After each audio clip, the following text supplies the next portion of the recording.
Well, after quickly scraping the car there, folks, it's on to today's adventure. What's it going to involve? Well, today I've got to go and post a parcel.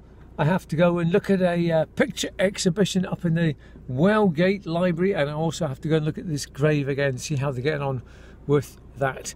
Once again, it's about -6, folks. Really, really cold. I've got to go and buy a pair of fingerless gloves, as well as I've only got one left, folks, so I really do need to go and get another pair. So we'll be doing that as well. So that's today's adventure. Thank you.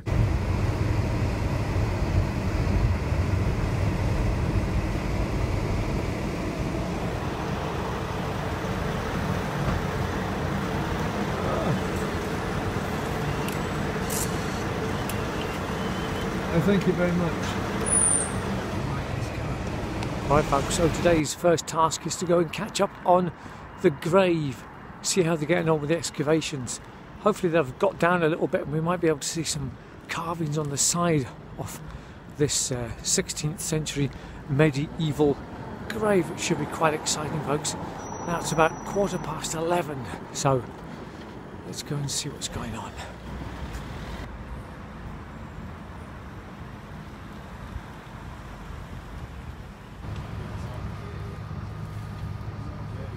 Folks, it was actually quite exciting what they found here. On one side of the stone, they reckon there's a 16th kind of century emblem and writings, and the other side's got a 17th century, but they reckon the actual copstone itself is from maybe the 13th or 14th century. And it's also very exciting. They've got the big experts in here, folks, who are going to show the group how to conserve the stone. It's going to take about a year to actually get to the bottom of this mystery, but what it actually does show, folks, is that there was once a monastery here in the southeast corner, and there's lots of, it shows lots of proof of other bits and pieces that has been going on.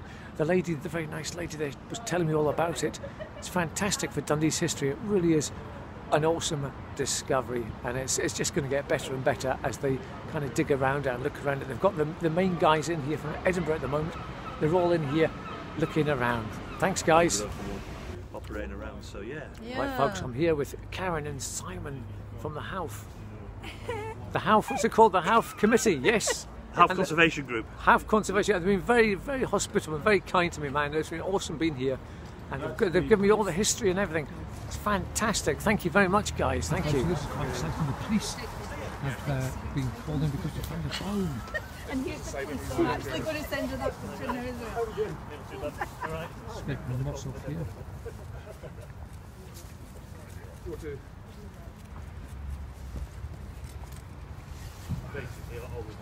Oliver, our archaeologist.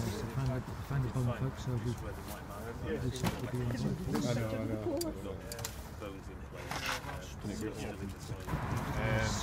Most of it is in this topsoil here, very fragmented. It's quite controversial, isn't it? So the last official burial in here was in the... Folks, what's happening here then is once they've had a look at the top of the stone, they're going to have to rebury it due to laws and regulations. So by the end of the day, they'll have all the information they need on it. And what they're going to do is basically rebury it and put a membrane over it, and then they're going to have to apply to get some more funding to have another look at it, open it up again at another time, and reassess the situation. And there's all been sort of GPS signals been done deep down inside, and it's all happening. Right? It's all very exciting. They found a couple of bits of bone, and the police have been involved here. And there's the main archaeological team from Scotland have arrived, and I think it's all very exciting. It's just about getting funding and stuff to do all this kind of thing. It's all very weird, but there you go, folks. That's what's happening.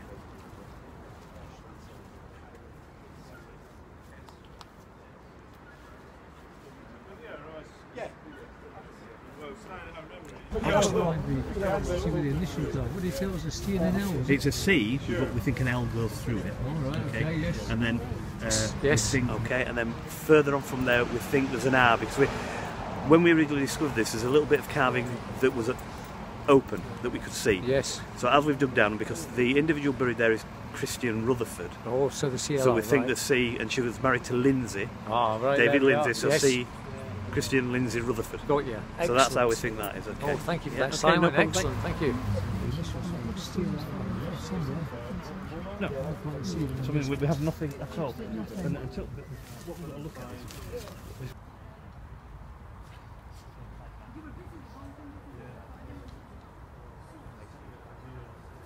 Now, folks, while we're here, this grave that they've found, folks, is quite exciting because it's attached to the monastery that used to be here in this house. They're not quite sure where it was exactly. Some say it was away in the southeast corner. Some say it was more to do more central, as monks would need water and stuff. And this used to be totally rural. This was the whole of Dundee was rural back then, man. There were wheat fields over there.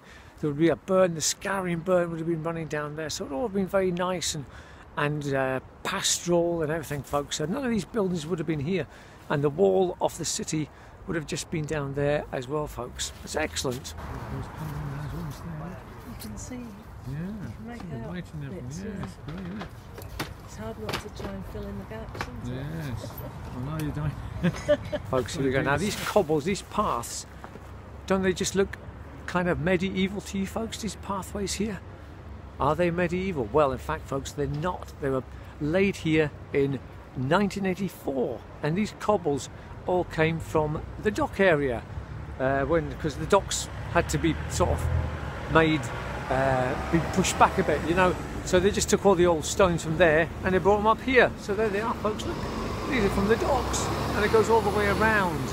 And they were built here in the 1980s by the young apprentice scheme or whatever it was they had back in the 80s in them days. There you go. Look, there we are. A New Year fight in a pub between weavers.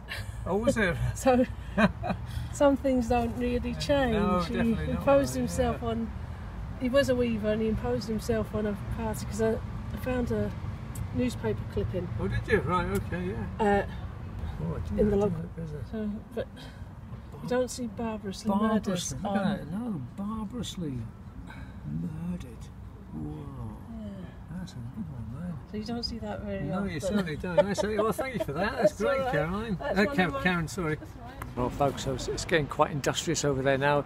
We're getting towards the end of the scraping of the moss off the stone. So, yeah, there we go. Look at them all. They're all getting stuck in there. It's been an excellent morning just talking away to folk, and it's just been they're very, very hospitable people. They really are. Really nice. Now, folks, along with all the tales of barbarous murderers and things going on here, there's a rather interesting one that Simon told me about. There could actually be a princess of Scotland buried here somewhere in this graveyard. It's all to do with David Lindsay. He actually married a princess of Scotland due to the lineage and things, and because of the relationship, she was buried in the monks' graveyard. Yes, indeed. And so when he died, he was buried alongside her. So yes, somebody, and they just don't know where to locate this monastery. This is the trouble, folks. There is a monastery in here somewhere that was way back in the 15th century, but they just don't know whereabouts. Some say over in the southeast, and some say it was more central. So if they ever find it, it'll be somebody with a crown on their head, and that'll be the Princess of Scotland. So, I mean, I could be stood right here. You just don't know, folks. Excellent.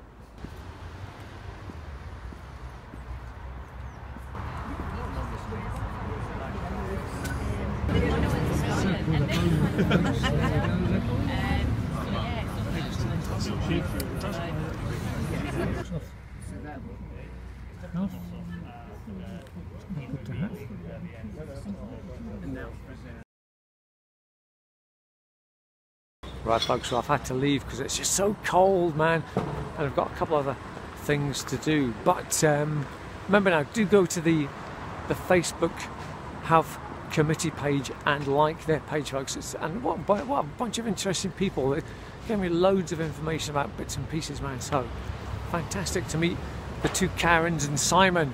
Super stuff, thank you. Now, while we're here, we're going to go and look at the Green Man, because